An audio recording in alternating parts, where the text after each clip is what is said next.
Just making a little video here for my Hayabusa friends and family. What this is an OEM rear inner fender well, and we're going to be cutting out this portion here for the curve for what's commonly known as the trash can mod. If you're on Hayabusa.org, I've improved on the trash can mod versus using a trash can or a hard plastic container, and I've gone to making a metal template and breaking it with a brake and punching everything out and riveting it in place. This particular one right here I'm putting together as a show how-to for somebody. This is an extra one I picked up off of the internet, and I'm going to show you where to cut and trim. So basically we're going to leave this wall, this wall, this wall.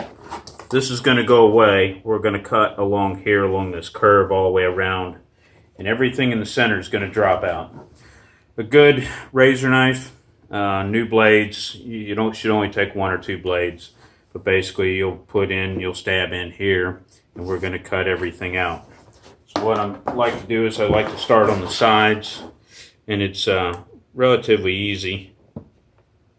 Push in and use the wall as a guide with the knife. It takes probably 15-20 pounds of effort, so definitely be careful, because if you slip this razor knife, you're going to cut yourself wide open. And always use the Boy Scout rule, cut away from you.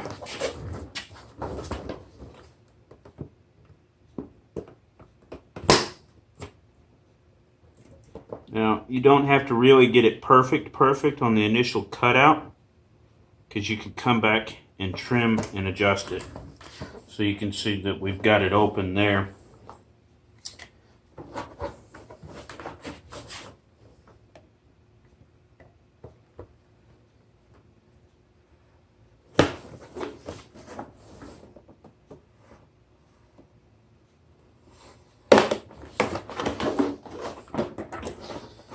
Now, this particular piece right here is a little bit stiffer. Basically, I'll show you how to do that portion right there. This little cutout right here works out really well.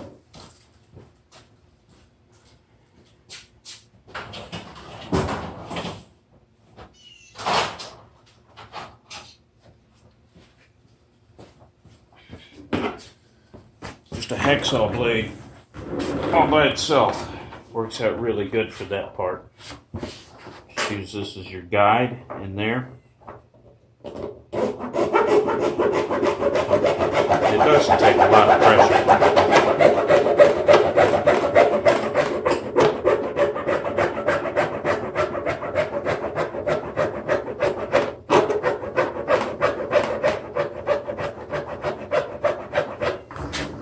Let's see how it's going through.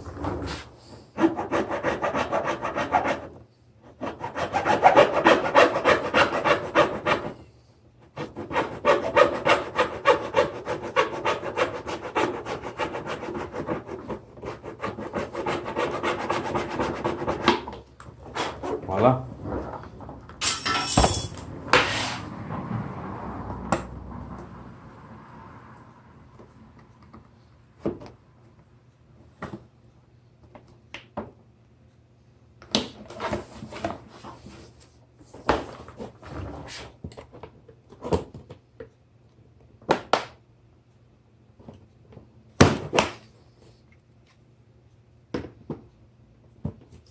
Definitely use a good quality cutting knife, one that's solid and sturdy.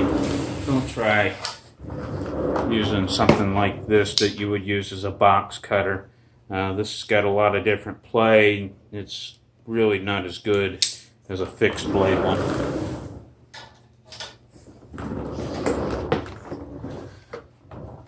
So as you can see, we've got most of this cut out. I'll make a cut here. Okay, so that's all done there. Now it's the back portion.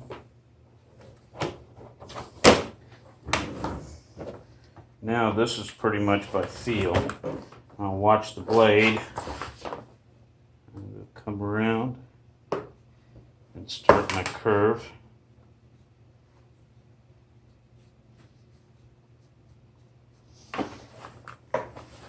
And see right there.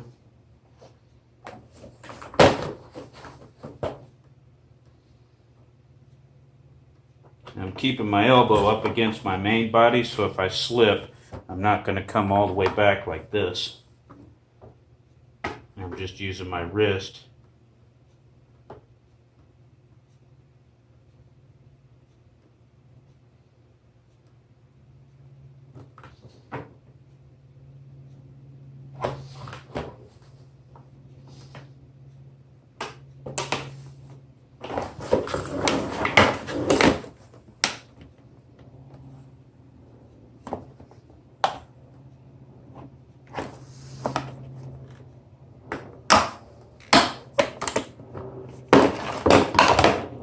And there it is, all cut out.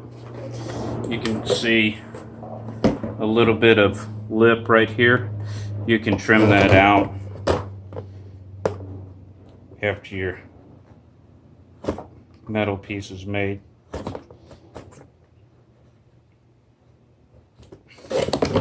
And you can get everything nice and smooth.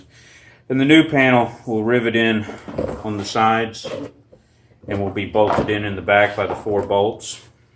So you can kind of understand a little bit better.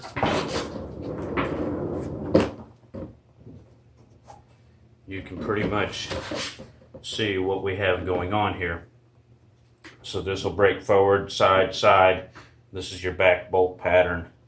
And it all rivet in place, and then you'll go through with some silicone. Now you're probably wondering, well, I just watched all this. What does the finished product look like? I'm going to show you.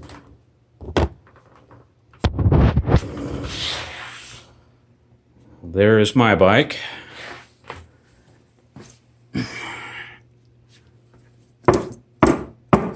Plenty of clearance. Now I have to run the 50 series tire. And this does not work for a lowered bike. So if you're lowered you can't do this with the metal one that I'm running. You can see I carry a lot of weight in there. You can see it's bolted and riveted in place all the way around. And I have probably 5,000 or 6,000 miles now like this. And what I carry back there is about 12 pounds of tools not for me, but for other people that break down on the group rides and stuff like that, so I can get them back on the road or have any issues. Parts, bolts, wrenches, plug kits, all that stuff. So there you have it. All that curve turns into a flat area and you get a nice additional storage.